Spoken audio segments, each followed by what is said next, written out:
Hello people ఈరోజు job update వచ్చేసి అంగన్వాడీ ఉద్యోగాలు. సో ఇది పర్మనెంట్ గవర్నమెంట్ జాబ్ అనమాట. సో ఈ జాబ్కి అయితే మనకి ఏ ఎగ్జామ్ అయితే ఉండదు. అప్లై చేసిన వెంటనే అయితే జాబ్ అయితే చూస్తారు వాళ్ళ పారామీటర్స్ బట్టి. సో ఇక్కడ మనకి 10th పాస్ అయితే చాలు అండ్ సొంత ఊర్లో అయితే పోస్టింగ్ అయితే ఉంటుంది. సో ఈ ఆపర్చునిటీ అనేది మిస్ చేసుకోకండి, బికాజ్ ఇది పర్మనెంట్ గవర్నమెంట్ జాబ్, ఎలాంటి తీసివేత అయితే ఉండదు. సో వీడియోలోకి వెళ్ళే ముందు నా ఛానల్ని సబ్స్క్రైబ్, లైక్ అండ్ షేర్ చేయండి. సో వీడియో అనేది ఇంకొకరికి ఉపయోగపడచ్చు అండ్ వీడియో కూడా ఎండ్ వరకు అయితే చూడండి. సో ఎలా అప్లై చేయాలి అనేది ఇన్ డీటెయిల్గా ఈ జాబ్ గురించి అయితే ఎక్స్ప్లెయిన్ చేశాను.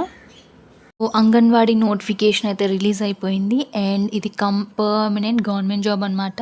సో ఈ జాబ్కి 7th క్లాస్ పాస్ అయితే చాలు. సో ఈ జాబ్కి అయితే మనకి ఏజ్ లిమిట్ వచ్చేసి 21 ఇయర్స్ అయితే కంప్లీట్ అయి ఉండాలి. 21 ఇయర్స్ టు 35 ఇయర్స్ వరకు లోపు ఎవరైనా వయసు గలవారు ఎవరైనా ఈ జాబ్కి అనేది హ్యాపీగా అప్లై చేసుకోవచ్చు. ఇది పర్మనెంట్ గవర్నమెంట్ జాబ్. ఏదైతే ఇది ఏజెంట్ జాబ్ లేదా వేరే సోర్సింగ్ జాబ్ అయితే కాదు. ఇది పర్మనెంట్ గవర్నమెంట్ జాబ్. సో తీసివేయడం అలా ఏముండదు, పర్మనెంట్ గవర్నమెంట్ జాబ్ కాబట్టి.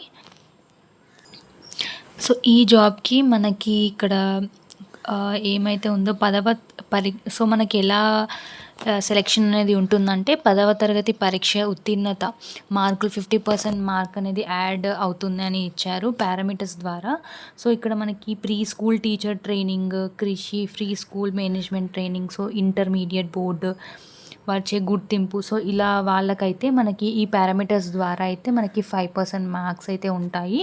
సో నెక్స్ట్ వితంతువులకైతే 5% మార్క్ అండ్ మైనర్ పిల్లలు కలిగిన వితంతువులకు కూడా 5% మార్క్స్ అనేది యాడ్ చేస్తారు. పూర్తి అనాథ లేదా కృషి మరియు హోమ్ లేదా ప్రభుత్వ సంస్థల నందు నివసించే వాళ్ళు, సో ఇలాంటి వాళ్ళకి 10% మార్క్స్ అనేది యాడ్ చేస్తారు. నెక్స్ట్ వచ్చేసి అర్హత కలిగిన వికలాంగులకి అయితే ఇక్కడ మనకి 5% మార్క్స్ అనేది కూడా యాడ్ చేస్తారు.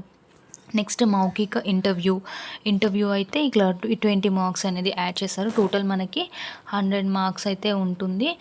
సో ఇలా మనకి ఆన్లైన్లో అప్లై చేయాల్సిన అవసరం లేదు. డైరెక్ట్ వాళ్ళ కేంద్రానికి వెళ్ళి డైరెక్ట్ మనం అప్లై అనేది చేయొచ్చు, లేదా మనకి ఇలా పోస్ట్ ద్వారా కూడా మన అప్లికేషన్ అనేది కూడా సెండ్ చేయాలి. మన డాక్యుమెంట్స్ కూడా క్లియర్గా అన్నీ ఏమేమి పంపించాలో కూడా ఇక్కడ ఇన్ డీటెయిల్గా అయితే మెన్షన్ చేశారు. సో ఈ జాబ్కి ఇంకా డీటెయిల్స్ ఏమన్నా ఉన్నా కూడా మీరు ఐసిడిఎస్ ప్రాజెక్ట్ కార్యాలయంలో అయితే లభించును అని ఇక్కడ మెన్షన్ చేశారు. సో అక్కడికి వెళ్ళేసి మీకు ఏమైనా డీటెయిల్స్ కావాలన్నా ఈ జాబ్ గురించి అన్నీ కూడా మనకు అక్కడ లభిస్తాయి. సో ఇక్కడ మనం వేకెన్సీస్ వచ్చేసి డివిజన్ ప్రకారం, సో భీమునిపట్నంలో అయితే మనకి అంగన్వాడీ హెల్పర్ పోస్ట్ అయితే 11, సో 11 అయితే ఉన్నాయి. విశాఖపట్నం పెందుర్తిలో 21 వేకెన్సీస్ ఉన్నాయి. విశాఖపట్నంలో అయితే 21 వేకెన్సీస్ ఉన్నాయి. టోటల్ అయితే మనకి 53 వేకెన్సీస్ ఉన్నాయి. So hurry up guys, so వెంటనే అప్లై అయితే చేయండి. సో ఈ నోటిఫికేషన్ అనేది మనకి ఇక్కడ లింక్ అనేది ప్రొవైడ్ చేస్తారు. దాని ద్వారా మనం డౌన్లోడ్ అనేది చేసుకొని ఇక్కడ మనకి ఏమేమి డాక్యుమెంట్స్ కావాలో, సో ఎవరైతే ఎలిజిబుల్ అనేది క్లియర్గా అయితే అన్నీ మెన్షన్ చేశారు. క్లియర్గా చదివేసి మీరు జాబ్కి అనేది వెంటనే ఐసిడిఎస్ లేదా పోస్ట్ ద్వారా అయితే మనము ఇది వెళ్ళి మనం సబ్మిట్ చేయాల్సి ఉంటుంది ఈ జాబ్కి అనేది. సో ఇక్కడ లింక్ అనేది ప్రొవైడ్ చేశారు, https visakhapatnam.ap.government.in. సో ఇలా వెబ్సైట్ అనేది ఇచ్చారు. సో ఆ వెబ్సైట్ ద్వారా ఈ నోటిఫికేషన్ అనేది మనం క్లియర్గా డౌన్లోడ్ చేసుకొని చదివేసి ఏమేమి ఎలిజిబిలిటీ క్రైటీరియా మొత్తం చదివేసి ఈ జాబ్కి అనేది మనం అప్లై అనేది చేసుకోవచ్చు. సో ఈ నోటిఫికేషన్ వచ్చేసి మనకి విశాఖపట్నం జిల్లాలో గల ఐసిడిఎస్ ప్రాజెక్టుల పరిధిలో ఖాళీగా ఉన్న అంగన్వాడీ హెల్పర్ పోస్ట్ అనమాట. సో ఇది అంగన్వాడీ హెల్పర్ పోస్ట్కి అయితే ఇది నోటిఫికేషన్ అనేది రిలీజ్ చేశారు.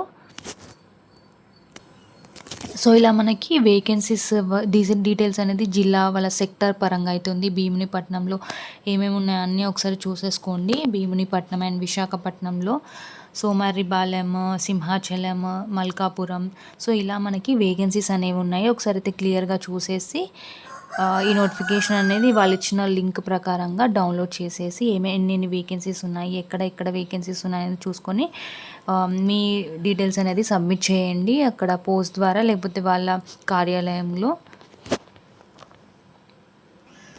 సో ఇక్కడ క్రిందికి స్క్రోల్ చేయగానే మనకి అంగన్వాడీ ఆయా పోస్ట్ కొరకు దరఖాస్తు, సో ఇలా మనకి ఇచ్చారు.